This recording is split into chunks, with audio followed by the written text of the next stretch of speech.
இந்த வாக்குவாத பிரச்சனை யார் காது கெட்டதுன்னு சொன்னா ஆபிரகாமுடைய காது கெட்டப்படுகிறது.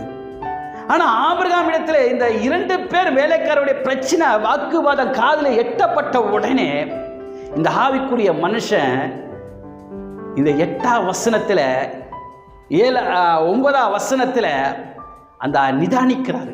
எப்படி ஆராய்ந்து நிதானிக்கிறார் சொன்னா 3 விதமான காரியங்கள் இந்த மனுஷனுக்குள்ள தெளிவாக சொல்லுகிறார். அது என்ன 3 வித காரியங்கள் சொன்னால் நாம் வாசிக்கும் போது ஆபிரகாம் வாசிப்போம் 8வது வசனத்தையும்.